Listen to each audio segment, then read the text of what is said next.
안녕하세요. 지난 시간까지 유클리드 유사도에 대해서 배웠고, 이번 시간은 코사인 유사도에 대해서 배워보도록 하겠습니다. 코사인 유사도를 이해하기 위해서는 벡터의 내적을 알고 있어야 합니다. 깊은 개념까지는 필요 없고, 벡터의 내적 공식 정도만 간단히 소개하도록 하겠습니다. 자, 벡터의 내적. 일반적으로 벡터는 방향을 가지는 값이기 때문에 기호로는 벡터 A, 내적은 점으로 표시를 합니다. 벡터 A 내적 벡터 B는 벡터 A의 크기 곱하기 벡터 B의 크기, 그 다음 벡터 AB가 이루는 각을 x도라고 했을 때 코사인 x도를 곱해주면 벡터의 내적 공식이 됩니다. 자, 이때 벡터 A를 순서상으로 A1, A2, 벡터 B를 B1, B2라고 했을 때 벡터의 내적에서 순서상으로 표현을 해보면 A1, A2 내적 B1, B2는 X좌표를 곱한 값 A1, B1 더하기 Y좌표에 있는 값들을 곱한 값 A2, B2랑 똑같습니다. 결국에 벡터의 내적 값은 순서상이 주어진다면 A1, B1 더하기 A2, B2로 구할 수 있습니다. 자, 요 공식을 가지고 우리는 코사인 x도에 대해서 벡터의 내적을 정리를 한번 해볼 겁니다. 자, 정리를 하면 아래쪽에 있는 이런 모양이 나오게 됩니다. 코사인 x도는 루트 a1 제곱 더하기 a2 제곱 곱하기 루트 b1 제곱 더하기 b2 제곱분의 a1 b1 더하기 a2 b2겠죠. 왜냐하면 여기서 벡터 A의 크기가 원점과 A1, A2 사이의 크기 거리이기 때문에 거리 공식으로 A1 제곱 더하기 A2 제곱이 되고요. 벡터 B의 크기가 루트 B1 제곱 더하기 B2 제곱이 됩니다. 그렇기 때문에 코사인 x도에 대한 공식을 얻을 수 있습니다. 자, 이걸 기본으로 해서 이제 밑에 있는 내용을 다뤄보도록 하겠습니다. 두 텍스트 데이터를 나타내는 벡터의 방향이 비슷한 정도를 코사인 유사도라고 합니다. 일반적으로 두 텍스트 데이터 A, B를 각각 벡터 A, 순서상으로 A1에서 AN까지로 일반적으로 표현을 한 거고요. 벡터 B는 B1에서 BN까지 이렇게 순서상으로 표현을 했을 때 코사인 유사도를 기호로 어떻게 표현을 하냐면 코사인의 C자를 따서 C 벡터 A, 벡터 B로 표현을 합니다. 그럼 일반적으로 코사인 유사도 C 벡터 A, 벡터 B는 벡터 A의 크기 곱하기 벡터 B의 크기 분의 벡터 A 내적 벡터 B의 값이 되는 것입니다. 자, 이것은 앞에서 우리 위에서 공식으로 봤듯이 벡터 A와 벡터 B 사이의 각도를 x도라고 하면 코사인 x도라고 생각을 해주면 됩니다. 자, 그러면 코사인 유사도는 두 텍스트 데이터의 유사도를 두 벡터가 이루는 각의 크기로 나타내는 것입니다. 그래서 코사인 유사도 값이 1에 가까울수록 x도가 0도에 가까우므로 두 텍스트가 유사하다고 판단을 하는 거고, 반대로 코사인 유사도 값이 0에 가까울수록 x도가 90도에 가까우므로 두 텍스트 데이터가 유사하지 않다고 판단하는 것입니다. 자, 예를 한번 들어보도록 하겠습니다. 벡터 A가 1,0, 벡터 B가 3,0, 벡터 C가 3,2, 그리고 벡터 D를 0,2라고 했을 때 각각 이루는 각의 크기와 코사인 유사도를 그래프로 한번 표로 한번 나타내 보겠습니다. 왼쪽에 있는 건 그래프고 오른쪽은 표라고 생각을 해주면 돼요. 자, 벡터 A와 벡터 B의 이루는 각은 똑같은 X축 위에 있기 때문에 0도가 됩니다.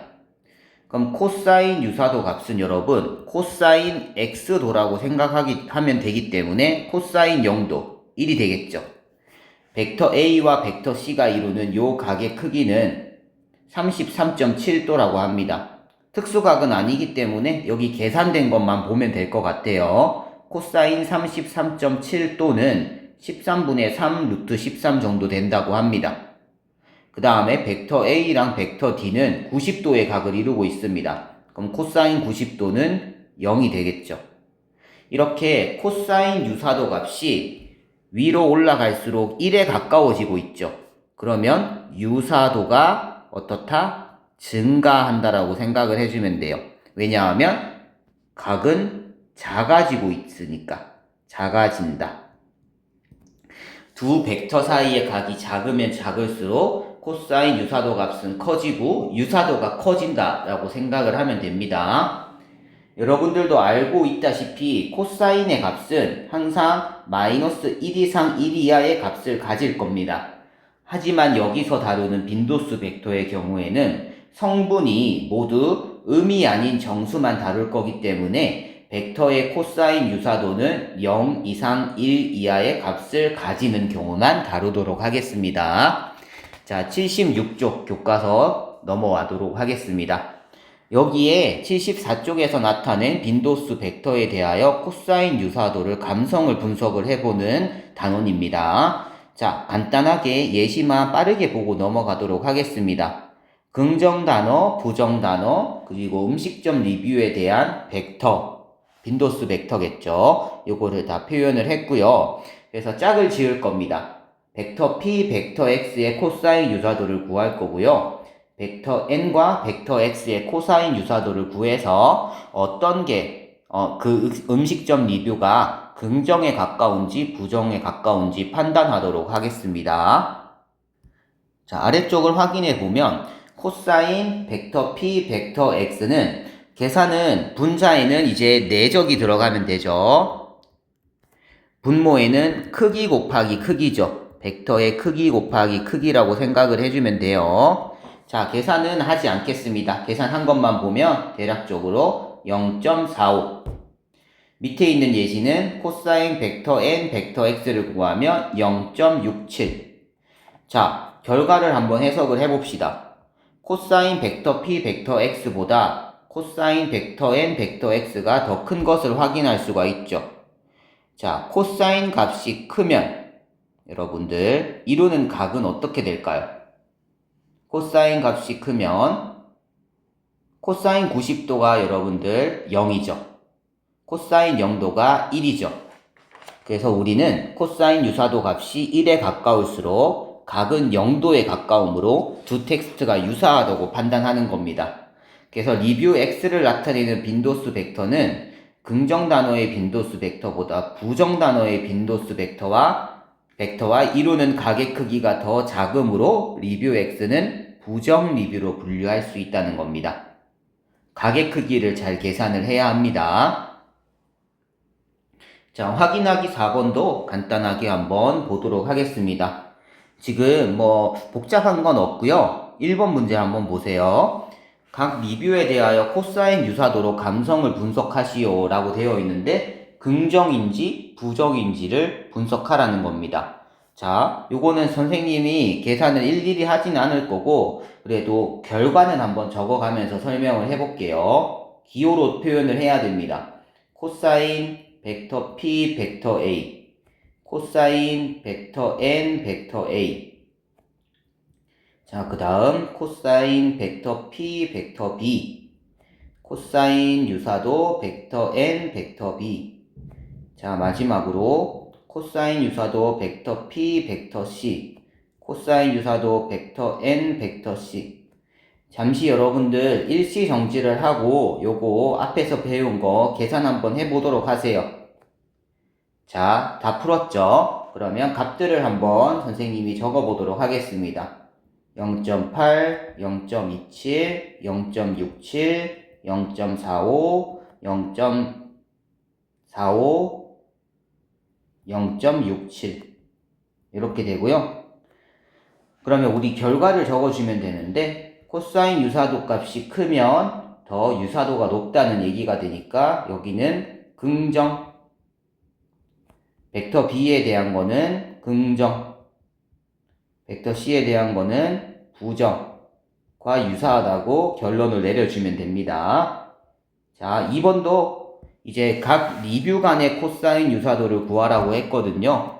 여기는 코사인 벡터 A, 벡터 B, 코사인 유사도 벡터 B, 벡터 C, 마지막으로 코사인 유사도 벡터 C, 벡터 A를 잠시 일시정지하고 구해보도록 하세요. 다 구했죠? 위에서부터 0.96, 0.8, 0.72가 됩니다. 자, 요걸 확인해 보면 벡터 A와 벡터 B 코사인 유사도가 가장 크기 때문에 이루는 각이 가장 작을 겁니다. 그래서 리뷰 A와 리뷰 B가 가장 유사하다고 결론을 내릴 수 있습니다. 실제로 우리가 구한 코사인 유사도도 리뷰 A도 긍정이고요. 리뷰 B도 긍정이니까 실제로 코사인 유사도는 긍정인 것처럼 가장 유사하다고 판단하는 결과랑 일치한다고 보면 됩니다. 하지만 우리가 지난 시간에 배운 유클리드 유사도는 각 리뷰 간의 유클리드 유사도를 구했을 때 긍정과 부정 리뷰가 가장 유사하다는 조금 모순이 있는 결과가 나왔습니다. 그래서 당연히 여기서 생각할 수 있는 부분은 유클리드 유사도보다 코사인 유사도가 더 유사도를 잘 나타낸다라고 생각해 줄 수가 있습니다. 자, 이제 마지막 페이지 77페이지까지만 하도록 하겠습니다. 선생님이 했던 얘기가 첫 번째 문장에 그대로 드러나 있습니다. 확인하기 3, 4에서 구한 리뷰 A와 B, 리뷰 B와 C, 리뷰 C와 A의 유클리드 유사도의 경우는 긍정, 부정 분류에서 다른 극성으로 분류되는 리뷰 BC가 가장 유사한 것으로 판단한다. 하지만 코사인 유사도의 경우에는 긍정, 부정 분류에서 같은 극성으로 분류되는 리뷰 A와 B가 유사한 것으로 판단됩니다. 자, 이러한 차이가 발생하는 이유는 유클리드 유사도는 거리 개념이 들어가서 종점 사이의 거리가 가까우면 유사하다고 판단하는 거고, 코사인 유사도는 방향이 비슷하면 유사하다고 판단하기 때문입니다. 자, 예를 들어서 왼쪽에 그래프를 보면서 한번 설명을 해보도록 할게요. 지금 이 그래프는 우유와 주스 선호도를 나타낸 것인데요. 요게 유클리드 유사도로 선호도를 판단하는 거거든요. 근데 거리, 나에서부터 민준이와 민서의 거리를 따지면 민서와 거리가 1로 더 가깝습니다. 그래서 민서의 선호 경향이 나와 비슷하다라고 판단할 수 있습니다. 하지만 실제로 나는 우유보다 주스를 좋아하지만 민서는 주스보다 우유를 더 좋아하므로 선호 경향은 비슷하지 않습니다. 그런데 이 사실을 코사인 유사도로 비교를 해본다면 각도를 기준으로 판단하는 거기 때문에 두 벡터가 이루는 각이 110도로 더 작은 민준이의 선호 경향이 나와 비슷하다라고 할 수 있습니다. 실제로도 나와 민준이는 정도의 차이는 있지만 우유보다 주스를 더 좋아하는 사람이므로 선호 경향이 비슷하다라고 할 수 있습니다. 그런데 유클리드 유사도가 쓰이는 상황이 있고요. 코사인 유사도도 쓰일 수 있는 상황이 있습니다. 그래서 두 유사도에 장단점이 있기 때문에 장단점을 한번 비교해 보도록 하겠습니다. 유클리드 유사도의 장점은 공간에서의 거리로 직관적 해석이 가능합니다. 그래프만 잘 보면 유사도 구하기가 너무 쉬워요. 그 다음에 벡터의 차원이 작거나 벡터의 크기가 중요한 경우에 유용할 수 있습니다. 하지만 단점으로는 차원이 증가하면 신뢰성이 떨어지고요. 유사한 방향을 가진 벡터인데도 거리가 멀면 유사하지 않다고 위에 예시를 봤었죠. 그렇게 판단이 됩니다. 코사인 유사도의 장점은요. 벡터의 크기는 고려하지 않고 각도에 기반하기 때문에 성능이 크게 저하되지 않아요. 왜? 차원이 증가해도 똑같습니다. 신뢰성이 유지가 돼요. 하지만 직관적 해석이 어려워서 추가적인 계산, 내적 계산을 해야 한다는 불편함이 있고요. 벡터의 크기 정보가 중요한 경우에는 유용하지 않을 수 있습니다. 자, 밑에서 위에서 살펴본 바와 같이 크기가 비슷한 벡터를 비교할 때는 유클리드 유사도가 더 유용해요. 크기가 비슷한 벡터를 비교할 때는 유클리드 유사도를 쓰면 되고요. 하지만 일반적으로 정확도는 코사인 유사도가 더 높은 편입니다. 또한 빈도수 벡터에 대한 코사인 유사도는 아까 얘기했듯이 0 이상 1 이하의 값을 가지므로 두 텍스트 데이터가 어느 정도 유사한지 직관적으로 파악하기도 쉽습니다. 따라서 결론적으로는 코사인 유사도가 더 많이 사용된다는 사실 알고 있으면 될 것 같습니다. 자, 마지막으로 우리가 지금 유사도 세 가지에 대해서 배웠는데요. 이런 유사도가 어디에 쓰이냐면 실생활에서 지문인식, 여러분 휴대폰의 지문인식, 홍채인식, 손글씨 인식, 얼굴인식, 동영상 분석, 의료 이미지 분석, 고객 세분화, 개인별 추천 시스템 등의 유사도가 쓰이고 있습니다. 자, 이렇게 계산하는 것까지 선생님이 설명을 했고요. 이후에 이제 과제도 제시할 예정이니 과제를 잘 수행해서 패들렛에 업로드를 해주면 되겠습니다. 강의 듣느라 수고 많으셨습니다.